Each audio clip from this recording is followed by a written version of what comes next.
من غير مقدمات كتير النهارده هنكمل الجزء الجوسي المثير في حياة إتسيو، لأن المرة دي هنبتدي من الكتاب التاني في قصة إتسيو اللي اسمه براذر هود أو الأخوية لحد آخر لحظة في عمر إتسيو، فما تخليش دقيقة من الفيديو ده تفوتك. ولو عايز تعرف بداية فصول الحكاية ارجع للثلاث فيديوهات اللي فاتت، هتعرف كل اللي انت عايزه وأكتر بكتير. يلا بينا.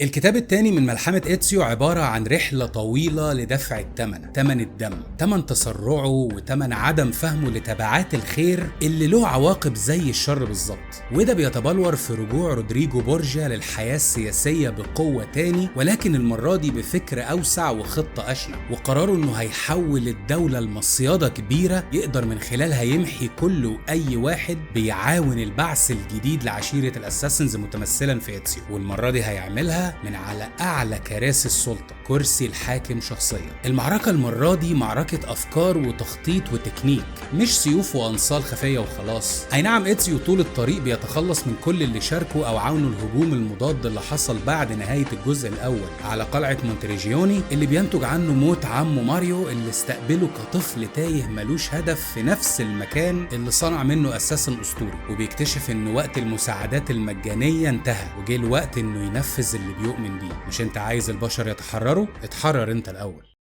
الملعب المرة دي مش مجرد فلورنسا ولا قلعة الجبل، دي روما ذات نفسها، قلب البلد الأم النابض بكل شيء، أموال وسيطرة ونفوذ وجريمة وغيره وغيره. وإتسيو بعد ما كانت المساعدات والسلاح بيقعوا في إيده بسهولة، بقى هو اللي لازم يبدأ تاني شبكة علاقاته اللي هيبنيها من الصفر بمساعدة أطفال الشوارع واللصوص والنصابين وكل وأي شخص ساخط على حكم واحد اسمه تشيزاري بورجيا، الابن اللعين لرودريجو بورجيا. والأهم من كل دول، ابتدى يظهر بسطاء أمنوا بحلم الحرية على إيد الأساسنز، وبيقرروا يتواصلوا معاه وينضموا لصفوفهم، لكن مفيش حد يعلمهم. كانت طرقهم دايما بتقودهم لطريق إتسيو اللي علم منهم كتير بالفعل، ومع الوقت بقى شبح فعليا، تشوفه في مكان والضربة تيجي من مكان تاني، حراس ماشيين فجأة يختفوا في الهوا واحد ورا التاني من دون صوت، ويوم من بعد يوم عددهم بيزيد وقوتهم زادت وتنوعت حسب موهبة كل واحد فيهم. بقت عشيرة جديدة اتبنت تحت عين تشيزاري الواجهة المدللة لأبوه الشيطان الأكبر رودريجو.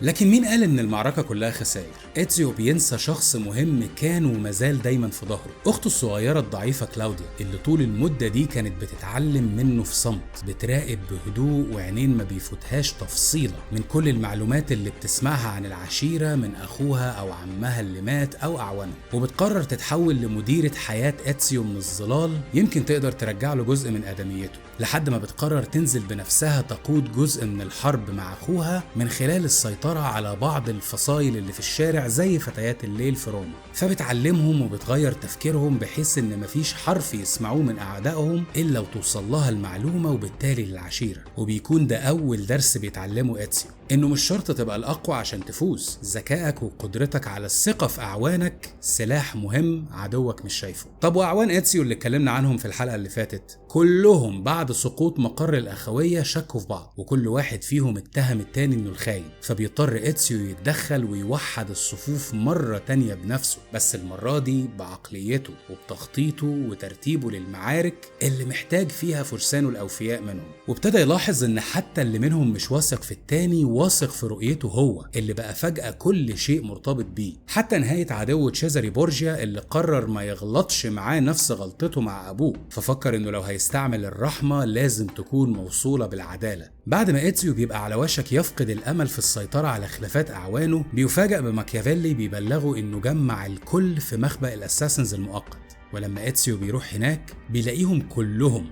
وكأنهم مجهزين لخبر تقيل، بس في فرحة واحترام على وجوههم. ولما بيسمعهم بيلاقي من وسطهم خارجة أخته كلاوديا، اللي بيفاجئوه بيقولوا له إنهم قرروا يدخلوها رسميا تحت جناح الأخوية، وده بسبب نجاحاتها المتواصلة في نفس اليوم. كأنه بيشوف يوم ميلاده شخصيا من سنين بيتعاد تاني، لكن المرة دي مش كطفل خايف، ده أخ في مقام الأب لكلاوديا مذهول وفرحان. وبعد كده بيسمع أغرب خبر في حياته وكان أكبر هدية توقعها في الوقت العصيب ده، بيكتشف إن الكل بلا استثناء قرروا منحه لقب المنتور المعلم، وبيشرحوا له إن رحلته الشخصية ما كانتش في الخفاء، كانوا كلهم بيراقبوه وبيتعلموا منه بيصلح غلطاته إزاي وإيه تضحياته بجسمه وروحه ووجوده كله في سبيل الكل من غير ما يطلب من حد يعمل أكتر من اللازم. ومن بين دموع أخته وابتسامات أعوانه ودماء أعدائه خرج للعالم أهم أسطورة في تاريخ حماة البشرية، المعلم إتسيو أوديتوري دا فيرنزي. أنا عارف إنك حاسس إن الأحداث بتجري، لكن صدقني الجزء ده كلعبة مفهوش أحداث كتير، ولذلك زي ما اتفقنا بنعتمد على الروايات اللي فيها إتسيو بيلاحظ إن جوع الأب رودريجو بورجيا وابنه تشيزاري للسلطة ملوش حدود، فبدل ما يرسم خطة لدخول قصرهم مثلا والقضاء عليهم بسيفه بيراقبهم وبيشوف كل واحد فيهم بيخطط ضد التاني ازاي، وبيسمع الأخبار من أعوانه عن جنودهم اللي بيحكوا قد إيه الاتنين على وشك يقتلوا بعض. وهنا الخطة بترسم نفسها، هيسيب التعبان ياكل في ديله بنفسه لحد ما يختنق. وبالفعل الابن بيقتل أبوه بطريقة مهينة وساخرة جدا كعقاب ليه على تدخله في رغبته الوحشية في السلطة بتفاحة مسمومة. لكن إتسيو بيفضل مراقب الوضع وبينتزع التفاحة الحقيقية أو تفاحة عدن اللي كان واخدها منه بقاله كتير، والمرة دي جه وقت التحرك ضد هدف أوضح، بورجيا الابن أو الحاكم تشيزاري. لكن إتسيو بيكون في الفترة دي اتعلم إنه لازم يكون جزء من النظام عشان يفهمه ويدمره لو خرج عن السيطرة، ولذلك بعد موت رودريجو اللي كان قائم بدور بابا الفاتيكان، إتسيو بيتقرب من البابا التالي وبقى واحد من أهم مستشاريه، وده ساعده في إنه هو يدمر قوة تشيزاري السياسية من الداخل حتة حتة. ومع الوقت بيدرك تشيزاري ان إتسيو نزع منه كل شيء بدون صوت عالي بما فيها امواله ونفوذه واعوانه وجنوده، وبتكون مواجهتهم الأخيرة مواجهة فلسفتين، واحدة بتسعى للحرية وحمايتها ولو بالقوة، والتانية بتحاول تقتل الحرية دي في سبيل المال والسلطة. وعشان كده إتسيو تاني مرة بيبعد نصله عن قلب غريم اللي بيصرخ زي الأطفال المزعجين لما إتسيو بيحاصره وبيقول له أنا مفيش بشري على وجه الأرض يقدر إنه يتخلص مني، عشان يرد عليه إتسيو بمنتهى الهدوء مصيرك في إيد القدر، انقذ نفسك، وبيرميه من أعلى برج في القلعة. ولما نزل على الأرض كان آخر مشهد افتكره إتسيو بعدها بسنين طويلة هو نظرة الهلع اللي كانت على وش تشيزاري. مفيش بابا يلحقه، مفيش شعب بيهتف باسمه مقابل الخوف أو المال، مفيش أي حاجة. وخلال كل ده إتسيو بيدور على أصل الخراب اللي عم عليهم، تفاحة عدن الملعونة، وبيقرر يخفيها في مخبأ تحت واحد من عجائب الدنيا السبعة القديمة، مسرح الكولوسيوم، وبيسيب لغز كيفية دخوله في أنقاض قصر عيلته القديمة عشان ما يحصلش عليها إلا اللي يستحقها. ومع كل خطوة اسم وحيد بيرن في دماغه،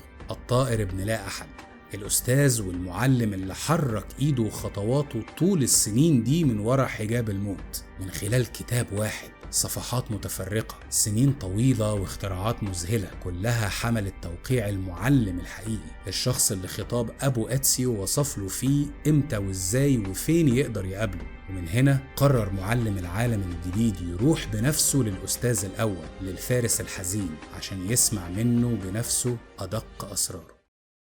السؤال اللي عند الكل ومستنيينه من أول ما بدأنا الرحلة دي هو إتسيو في الوقت اللي ما بين نهاية براذرهود أو الأخوية وبداية الانكشاف أو ريفيليشنز كان فين؟ خليني أوضح لك إن إتسيو كان عمره تقريبا 40 سنة لما اللي حكيناه في الفصل اللي لسه خلصان ده حصل، وبتنتهي الأحداث سنة 1507، يعني كان عنده ما يقرب من 47 سنة لحظة ما رمى تشيزاري من فوق البرج. فما بين بداية الرواية الثالثة ونهاية دي كان مر بس 4 سنين تقريبا، لأن كان عمره لما بدأ رحلته ناحية معلمه حوالي 51 سنة. وفي الفترة المظلمة اللي بتدور عليها إتسيو أسس فيها مرة تانية أصول كل شيء، تدريب الأساسنز الجدد، طبقاتهم، مهماتهم، شكل التسليح بتاعهم وازاي هيقدروا يستفيدوا بيه، ودي طرق انعكست في المستقبل في طريقة نهوض كل أخويات أوروبا، وبتشوفها بشكل أوضح في لعبة Assassin's Creed Unity. وخلال ده بيمسح كل أثر للتمبلرز على حد علمه من أول صقلية لحد قلب إيطاليا، لكن طول الوقت بيرجع يقرأ الخطاب اللي سابهوله أبوه عن مكان الطاير، اللي أكيد هنحكي قصته منفردا في حلقة لوحده.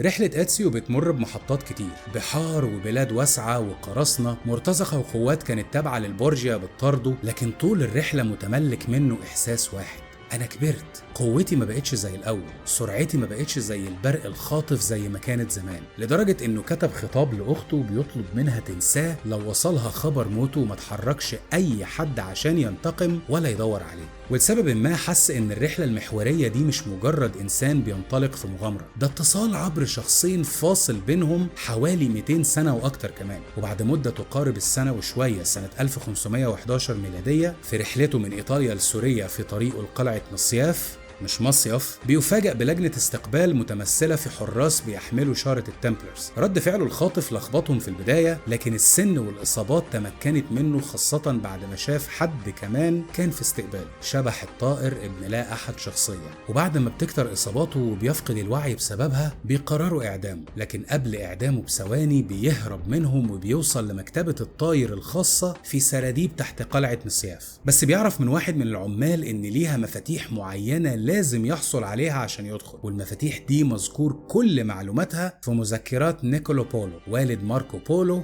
الرحالة العظيم وأستاذ جده الأكبر.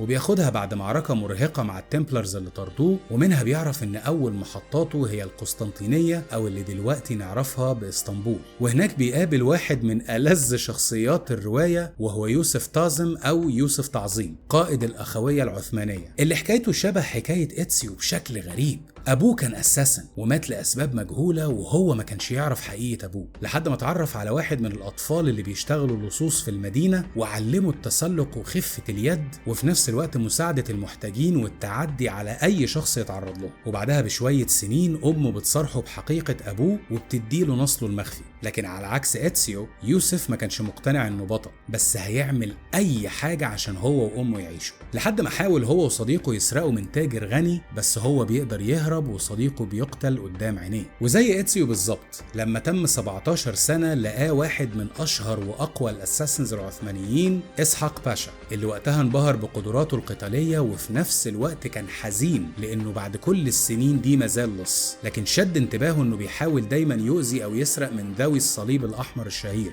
التمبلرز، وما يعرفش مين دول. بس انتقاما لصديقه اللي قاتله كان لابس نفس الشكل، بينضم لأخوية الأساسنز، وإسحاق باشا بيعلمه كل شيء يعرفه قبل ما يروحوا في مهمتهم الفاشلة لاسترجاع مذكرات نيكولو بولو اللي دلوقتي في إيد إتسيو اللي واقف قدام يوسف دلوقتي. لحد هنا وانت عرفت كل حاجة ما كنتش تعرفها عن رحلة إتسيو لحد أعتاب معلمه. لكن المرة دي رحلته بتكون رحيمة بيه شوية، وبيفهم عن نفسه انه خلاص ما عادش المحارب الأوحد اللي جموع الأساسنز بتمشي وراه ثقة في قوته. فبيقابل في طريقه بائعة كتب موهوبة وبتشد انتباهه بشكل كبير، وبيعرف ان اسمها صوفيا سارتور، وبيطلب مساعدتها لما بيلاقيها فاهمة الألغاز والكلام اللي في المذكرات اللي لقاها عشان يوصل لمفاتيح مكتبة الطاير. وكل لغز بيحتاج كتاب، وكل كتاب بقى يحتاج يشوف فيه صوفيا. وجزء جواه افتكر انه مات مع كريستينا من سنين طويلة، رجع للحياة بشكل استغربه لكنه موصول بالخوف، خوفه من انه يفضح السر اللي بيدور عليه، وإلا هيعرضها للموت اللي بيلاحق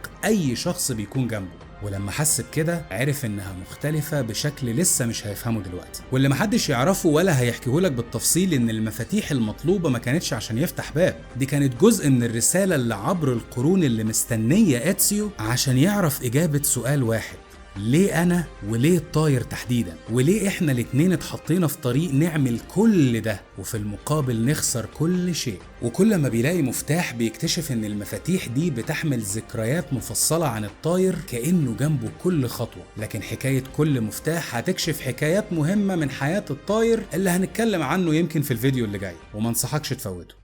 الملحمة بتاخد منحنيات كتير أغلبها مرتبط بسياسات الدولة العثمانية وتدخل إتسيو فيها، تحس إنها عادية صح؟ لكن كل قصص الأساسنز علمتنا إن بمجرد ما واحد منهم بيتدخل في قذارة السياسة، القذارة دي بتطوله وبتمرغه في بحار الدم المتولدة منها. إتسيو بيوصف المرحلة دي من حياته بإنه بيقول: عشان لمرة واحدة سمعت الحد ومدورتش على الحقيقة، دماء مئات الأبرياء بقت على إيديا لنهاية حياتي. وده بسبب إنه في مهمة من المهمات المتعددة اللي عملها الواحد من أمراء الدولة العثمانية، اتبلغ إنه شاكك إن واحد من رجال الحاكم شغال مع التمبلرز، فمن غير تفكير إتسيو تخلص منه وهاجم مدينة تحت الأرض كان التمبلرز متجمعين فيها. لكن هجومه خرج عن السيطرة وحصل حريق التهم المدينة دي ومدينة تانية مجاورة كان فيها سكان أبرياء. كلهم ماتوا بسبب انه ما تأكدش من معلومة ان الخاين ده ما كانش خاين، ده كان بيتتبع التمبلرز عشان يساعد الاساسنز والحاكم. بعد المهمة دي صوفيا بتلومه بشدة على تسرعه، وبيصرخ فيها ان مهمته ضد التمبلرز لازم تنتهي، لازم يقضي عليهم هنا عشان كل اللي بيحبوهم يعيشوا في سلام، وانه مستعد يتقبل عواقب غلطته في سبيل تنفيذ المهمة وانهائها. ودي كانت اول واخر كذبة يكذبها على نفسه وبيدفع ثمنها غالي. اول مرة يخون عقيدة اخويته، كانت برضو اخر مرة يشوف فيها الاساسن العثماني الشاب اللي اعتبر اتسيو استاذه ومعلمه وحاميه. موته وخطف صوفيا جه رد على العواقب اللي قال انه هيتقبلها بصدر رحب. صوفيا بعد ما بينقذها بتقرر تنقذه هي، وبتصارحه بكل شيء كتمه وخباه عنها لما بتعرف انه من عشيرة اسمها الاساسنز، وانه هنا عشان مفاتيح هتسمح له يحصل على معرفة مهمة تخليه يفوز بالمعركة اللانهائية دي. لكن بتنبهه ان كل المفاتيح دي قافلة باب عظيم وراه شخص زيك حبس نفسه مع المعرفة. لو كان الحل ان المعرفة دي تكون متاحة، ما تعتقدش انه كان هيشاركها مع عشيرتكم؟ الصفعة دي بترجع اتسيو العقل، وهدفه ما بيبقاش انه يتحصل على المدفون مع طاير، لكن على الأقل يفهم كل شيء. ولما بيدخل المكتبة بيكتشف إن المعرفة مش الكتب اللي كلها الدود وتحولت لتراب، ولا درع رهيب القوة زي اللي حماه ضد البرشي، مجرد كرسي عليه هيكل عظمي لرجل عادي ميت، وفي ايديه اخر مفتاح لسبب شقائه اللي قرر يموت معاه وبيه عشان يحمي اللي اتبقى من عشيرته لما المغول كانوا على ابواب القلعة في مصياف والنجاة كانت معدومة الاحتمالية. فبيودعهم وبيحول نفسه لحارس زنزانة تفاحة عدن. حلم اتسيو بيتحقق وبيشوف الطاير فعلا لما بيحرك المفتاح ده، بيشوفه باصص له بنظرة كأنه عبر القرون بيقول له ما تغلطش غلطتي، وبيخبي التفاحة في مكان قريب.